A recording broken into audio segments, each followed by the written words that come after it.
Thank you for tuning back into our ongoing Easter series. If you missed out on the previous 2 episodes, I highly encourage you to go and watch them, because in them I shared meal ideas for your Good Friday and for your Saturday that follows. Today being the Easter Sunday, it's going to be even much more exciting. We are going to be having for our breakfast, or maybe brunch, depending on how you want to look at it, creamy based smoothie and a sprinkling of pomegranate seeds for that pop of color and crunchiness, and hash browns. Hash browns are very easy to make. I'm going to show you how. We're going to need a teaspoon of the dry thyme, 1 medium-sized onion, and we have our potatoes over here. What you're going to do is blanch the potatoes. Once your potatoes reach this stage, not totally cooked through, you will know that they are ready for grating. Don't let them go too far because they'll start crumbling. After blanching them, grate them. Next, add the salt, thyme, and onions.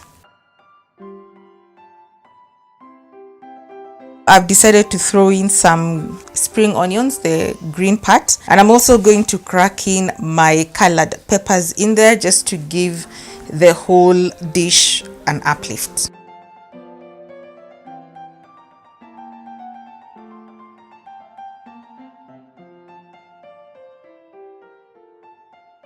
So what you're going to do is add maybe a teaspoon or 2 of oil to your pan. I'm using this one that has 4 holes, and add your hash browns until the level that you need. Just don't overstuff it. Flipping them will be a problem. Cook on low heat until the bottom crisps up, and then turn them over. This is the color that you really want to have, and you'll know that they are good when you try to flip them and they just don't crumble or break apart on you. Now the hash browns are done. Here they are, looking really nice, all gorgeous. Now let's move on to our eggs, and to that I'm going to add the white part of the spring onions, the red onion, dhania leaves, cracked pepper, and I'll season it with salt to taste. I'll lightly beat them so that they all incorporate together, and then take them to the pan, the same pan that I used to cook the hash browns. Cook them to my liking, which is just until they firm up.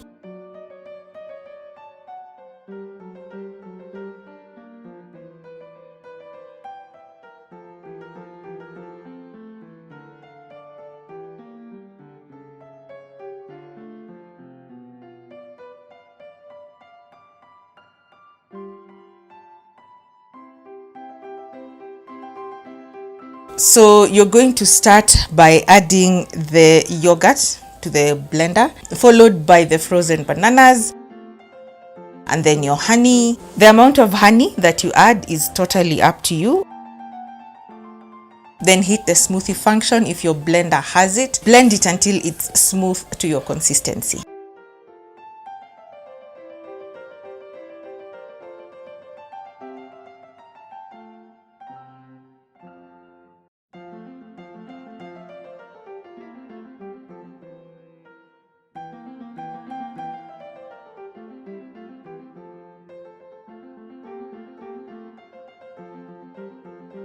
And as a finishing touch, I'm just garnishing with pomegranate seeds. You don't have to. The way it is, it's okay. You can also decide to put some chocolate shavings. Totally up to you.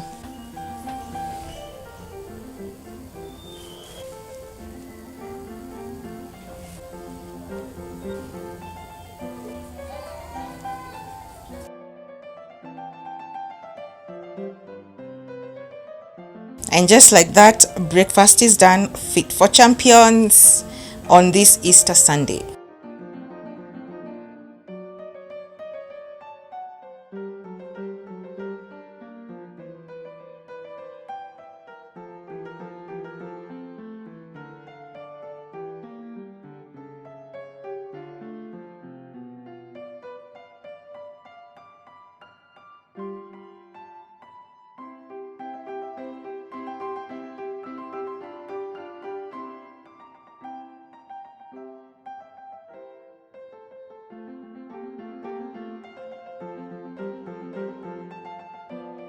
For our lunch, late lunch, or maybe dinner, we're going to be having stuffed leg of goat accompanied by our roasted potatoes and the best gravy ever. I'm going to show you how to make that gravy.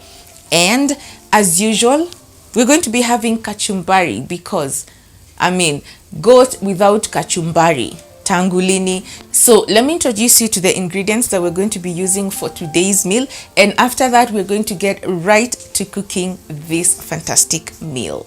And for our ingredients, we have Dijon mustard, oyster sauce, Worcestershire sauce, and we have soy sauce. We also have our trusted colored peppers. We have thyme, mixed bell peppers, red, yellow, green. I have day-old rice over here, potatoes, ginger garlic that is sort of finely minced. I have cornstarch here, a tablespoon of it, and I have salt. And let me talk about the goat, the meat that we're going to be working on or with. So this is a whole leg of goat. What I did is I got the butcher to debone it for me and break down the bones. Okay, and after deboning, butterflied the goat. So that's how it is. So the stuffing will come here in the middle. Okay, and we are going to roll it up. And as for the bones, what we'll do is grill them in the oven so that they develop some flavor, and from there we're going to make the gravy. This piece that is here is just to cover that hole. Okay, if yours doesn't have holes, don't stress. So to marinate this meat, what we'll do is apply a thin layer of the Dijon mustard,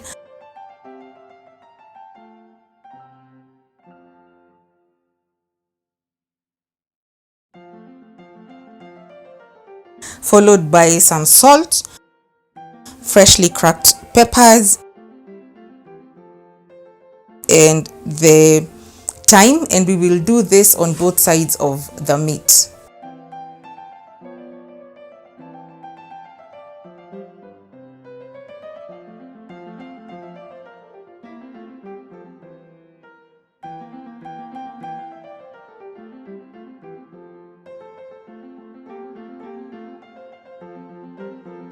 And I'm going to let this stand for a few hours. It's actually the first thing I'm doing in the morning so that the marinade can penetrate through. So let's get to cooking the stuffing. To your preheated pan, add oil, add in the onions, and then add some bit of salt that will help in drawing out the moisture more. Add some curry powder, optional. Then to this, add your ginger and garlic. Cook until the mixture turns fragrant. After this, come and add the rice. As you can see, I am breaking down the rice using my hands simply because it's overnight rice and it tends to clump together. Crack your peppers in here, followed by the oyster sauce, Worcestershire sauce, and the soy sauce. Then the next thing will be to mix in your cornstarch or corn flour, depending on which part of the world you come from. 1 tablespoon of cornstarch has gone into 3 tablespoons of water. This helps in binding the rice because the rice that I am using does not have lots of starch, and it will fall apart once you cut through the meat. And then finally add your peppers and turn off the heat.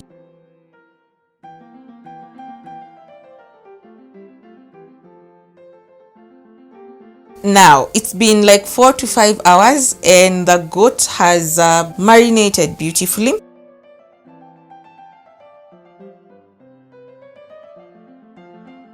Please make sure as you're putting the stuffing that you're not overstuffing it, because that's going to give you a problem when rolling your goat meat. Okay, with our stuffing in the middle, what you're going to do is take the meat and try and roll it over. See what I meant about not having too much stuffing? At least now this is not going to be spilling out.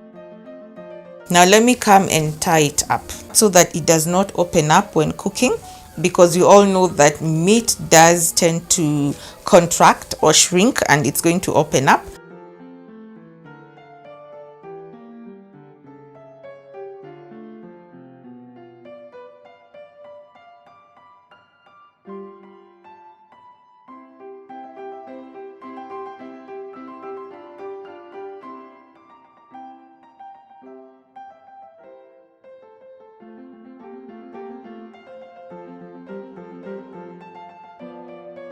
So cut off the very long ends. Make sure that the seam side stays down, because yeah, chances of it unraveling are less like that.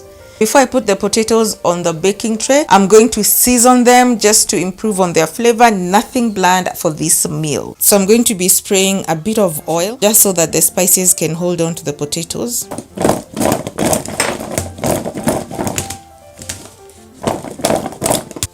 I'll be using 2 beef cubes. I find them more flavorful. Could use salt, curry powder, 2 teaspoons of it, teaspoon of thyme,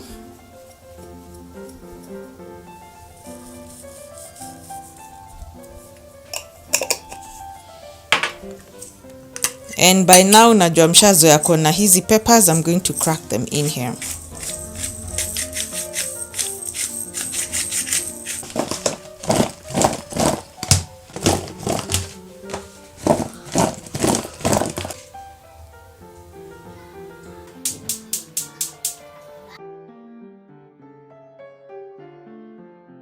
And let's now get to browning the mix. First, I will brown it on the stove top or on top of my gas cooker so that it can get the brown nice color and also add more flavoring.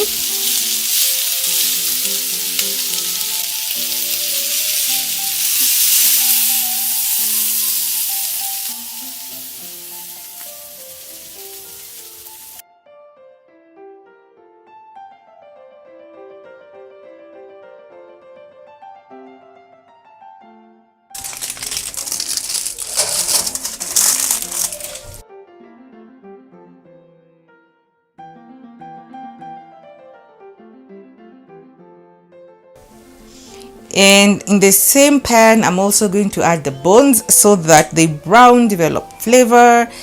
And yep, it's going to be a very snug fit, but we will make it work. Now that everything has been assembled, okay, it's going straight into the oven, 180°, 1.5 hours, maybe 2. I'll be sure to tell you how long it takes. As for the bones, what I'll do is after about maybe 30-45 minutes, I'll turn them over so that they brown evenly and so that the flavor can develop evenly. I'll be sure to tell you how long everything in here takes.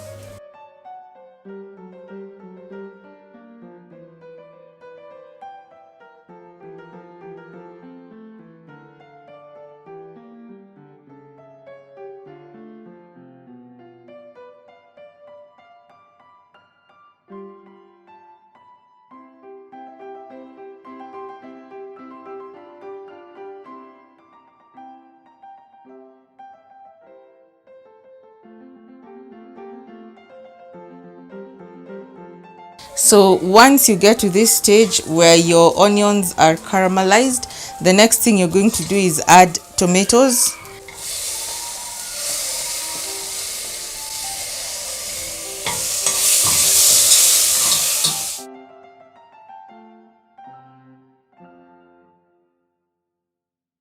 Two tablespoons of flour.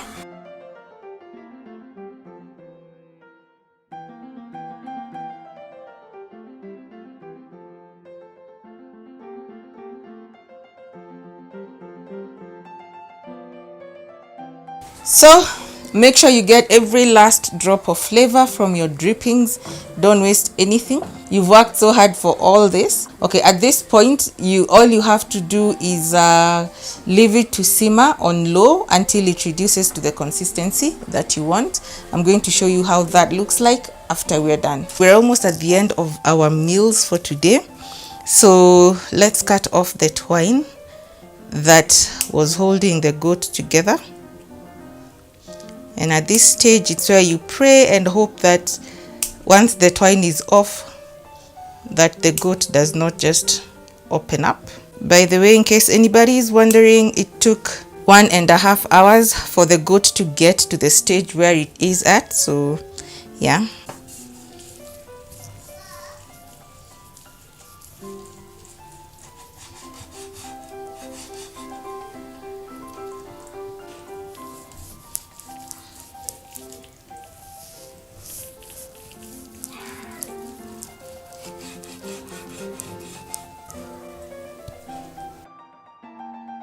You can see the stuffing is still intact. Okay, the gravy is also done as well. So to present it, you first have to see the stuff out. You don't serve all those things that were at the bottom. Then we're going to be transferring it to our gravy bowl. That color is just so rich. So ladies and gentlemen, this is our final meal, the showcase, the centerpiece in all its 360 glory.